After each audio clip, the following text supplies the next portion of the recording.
एक दिन गोलू की माँ काम पर जाते समय बोली, गोलू, यमुना जी से मटके में जल भरकर लाना। जब गोलू पानी भरने के लिए जाने लगा तो जाते जाते बिहारी जी को कहने लगा, खाने के लिए तो सबसे पहले तैयार रहते हो, लेकिन काम तो मुझे ही करना पड़ता है।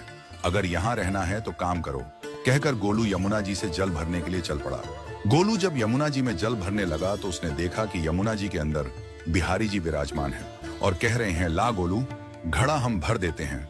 गोलू उनको देखकर हैरान हो गया और बोला, नहीं नहीं, मैं अपने आप भर लूंगा। लेकिन ठाकुर जी ने उसके हाथ से घड़ा ले लिया और भरकर घर ले आए। गोलू घर आकर डर रहा था कि अगर माँ को पता लगा कि मैंने ठाकुर जी से काम करवाया है तो आज मेरी पक्की पिटाई होगी। माँ ने घर आकर बिहारी जी को गीले कपड़ों में देखा तो एकदम से हैरान हो गई और कहने लगी कि गोलू, ये जरूर तेरी शरारत है, जरूर तूने ही इन पर जल डाला है। गोलू ने अपनी माँ को समझाने का बहुत प्रयास किया, लेकिन माँ ने उसको डांट कर चुप करा दिया और ठाकुर जी के भीगे हुए वस्त्रों को बदलने लगी। अगले दिन जब माँ ने गोलू को अनाज पिसवाने का काम दिया तो बिहारी जी फिर अनाज का कनस्तर ले आए और माँ को ठाकुर जी के वस्त्रों के ऊपर सूखा आटा पड़ा मिला। तो माँ ने फिर गोलू को डांटा कि तुझे पता नहीं कि ये हमारे भगवान हैं और तू भगवान के साथ शरारत करता है।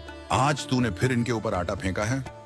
तो गोलू शपथ लेकर कहने लगा, नहीं माँ, मैंने कोई शरारत नहीं करी है।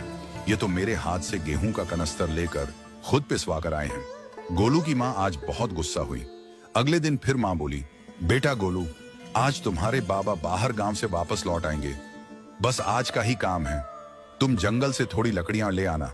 गोलू फिर डर गया, कहीं ठाकुर जी फिर मेरे पीछे ना आ जाएं। गोलू ने माँ को बोला कि मैं चला तो जाऊंगा, लेकिन बिहारी जी को समझा लो, वो मेरे पीछे ना आई।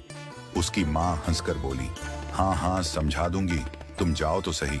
गोलू जल्दी जल्दी लकड़ियां लेने जंगल में चला गया और माँ काम पर चली गई।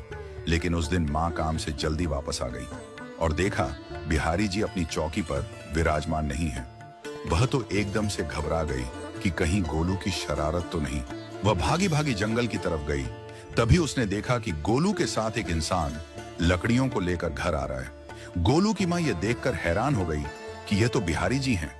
ये क्या हमारे भगवान हमारा काम कर रहे हैं? इसका अर्थ गोलू ठीक कह रहा था।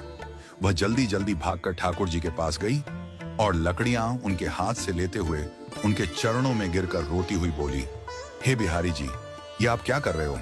मुंह गरीब का काम क्यों कर रहे हो? ठाकुर जी मुस्कुराते हुए बोले, हमें तो तेरे बेटे पर बहुत प्यार आता है। सब लोग हमें भगवान समझते हैं, लेकिन एक तेरा बेटा ही था जो हमको अपना मानता था।